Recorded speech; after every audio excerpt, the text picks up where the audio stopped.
the ongoing conflict between Russia and Ukraine, one term has gained notoriety: dragon's teeth. These formidable concrete pyramids, along with hedgehogs and minefields, send a clear message to NATO and its proxies in Ukraine. Russia is here to stay, and the Kyiv regime won't gain an inch of Russian territory. However, amidst the whispers of its invincibility, doubts have surfaced. Ukrainian media once shared a striking footage: British-made Challenger 2 tanks effortlessly plowing through scattered dragon teeth defense. As the scary machines overcame these once feared obstacles, a scary soundtrack boomed, declaring, "I'm on the highway to hell." This dramatic encounter sparks a critical question: are Russia's dragon's teeth defenses truly indestructible, or is their reputation merely a smokescreen concealing vulnerabilities? Join us as we delve into these legendary fortifications, seeking to uncover the truth behind the myth.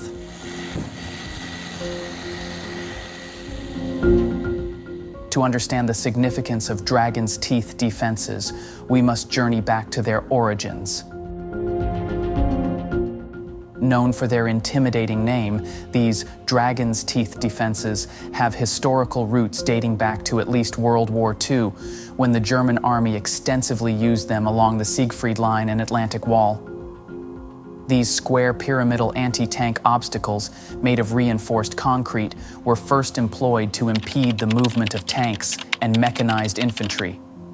The concept behind them was simple yet effective: slow down and channel tanks into killing zones where they could be easily neutralized by anti-tank weaponry. The name dragon's teeth refers to their appearance, resembling sharp teeth protruding from the ground. Each tooth stood 3 to 4 feet tall, forming an imposing barrier against advancing tanks. These pyramid-shaped barriers were often combined with other defensive elements like landmines, barbed wire, and steel beams to create layered defense systems. These all in turns are intended to create a complex network of obstacles that would not only impede the advance of enemy forces, but also funnel them into areas where they could be effectively engaged. The legacy of dragon's teeth defenses extends beyond World War II. Even today, these obstacles continue to play a role in modern warfare, as we see Russia employing them in the conflict in Ukraine. Beyond Ukraine, they have also been reported in other conflict zones, including Poland, where they were constructed to fortify the border with Belarus.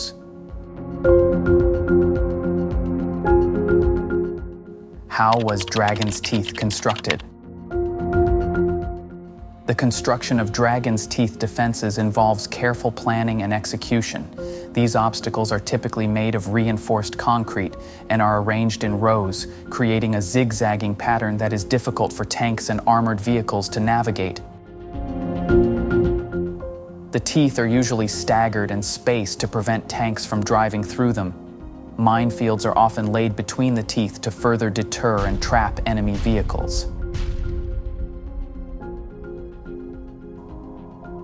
One critical aspect of their construction is selecting the right location. Dragon's teeth defenses are most effective when placed in areas where tanks cannot easily bypass them. The barriers are often concealed and camouflaged to surprise and slow down approaching enemy forces. When dragon teeth is properly constructed and placed, enemy tanks, after breaching the initial concrete defense line, will be immobilized, becoming vulnerable targets for artillery and other anti-tank weaponry. Is dragon teeth as effective as it seems to be, or is it overrated? Recent reports have brought attention to Russia's dragon teeth defense strategy, which was openly mocked by a former Ukrainian commander. Adding to the intrigue, a video surfaced 3 months ago showcasing British-made Challenger 2 tanks effortlessly navigating through these dragon teeth defenses. This development has triggered a global debate regarding the efficacy of this defensive system. According to Diki, the dragon's teeth defenses, standing at about 4 feet tall, were meant to block and damage Ukrainian tanks and armored vehicles. However, he asserted that these defenses had been easily breached by Ukrainian forces. Dickey's criticism centered on the first line of defense established by Russia near Tomak in the Zaporizhzhia Oblast of southern Ukraine. He described the concrete pyramids as ineffective, suggesting that they had failed to stop Ukrainian tanks as intended. However, this is what the Ukrainians said. What about the truth? Other sources revealed a contrasting perspective. Despite Ukraine's mockery of dragon teeth strategy, a shocking truth emerges from the data. Ukraine's military has suffered over 66,000 casualties and endured the loss of 7,600 weapons. Indeed, while there is a lack of detailed information regarding the reasons behind the significant casualties and the loss of 7,600 weapons, and whether these facts are linked to the dragon teeth strategy, remains uncertain. It strongly implies that the initial optimism and confidence in Ukraine's counteroffensive, exemplified by the tanks easily breaching these defenses, ultimately resulted in a catastrophic and unsustainable outcome. But how can Ukrainian forces effectively deal with dragon teeth? To tackle the challenges posed by Russia's dragon's teeth defenses, Ukraine has several strategic options.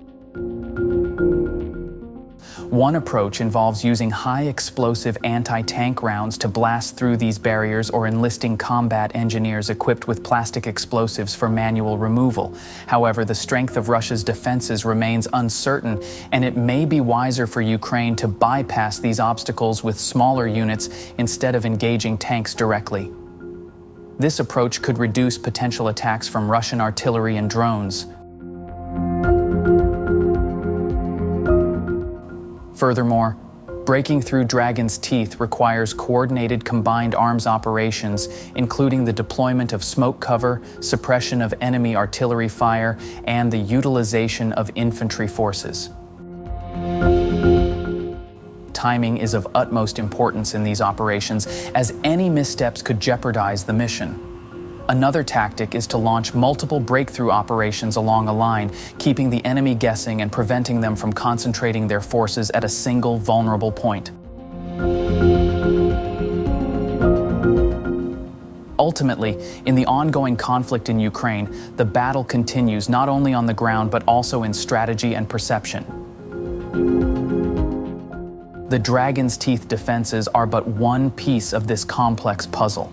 While these defenses are not unbeatable, they serve as effective distractions and add complexity to Ukraine's advance. They function as physical obstacles, slowing and trapping advancing forces, while also acting as psychological deterrents that create the perception of formidable defenses, discouraging enemy offensives.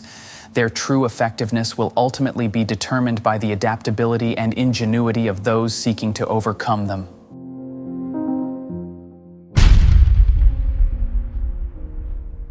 What do you think of the dragon teeth strategy? Leave your thoughts in the comment, and thanks for watching.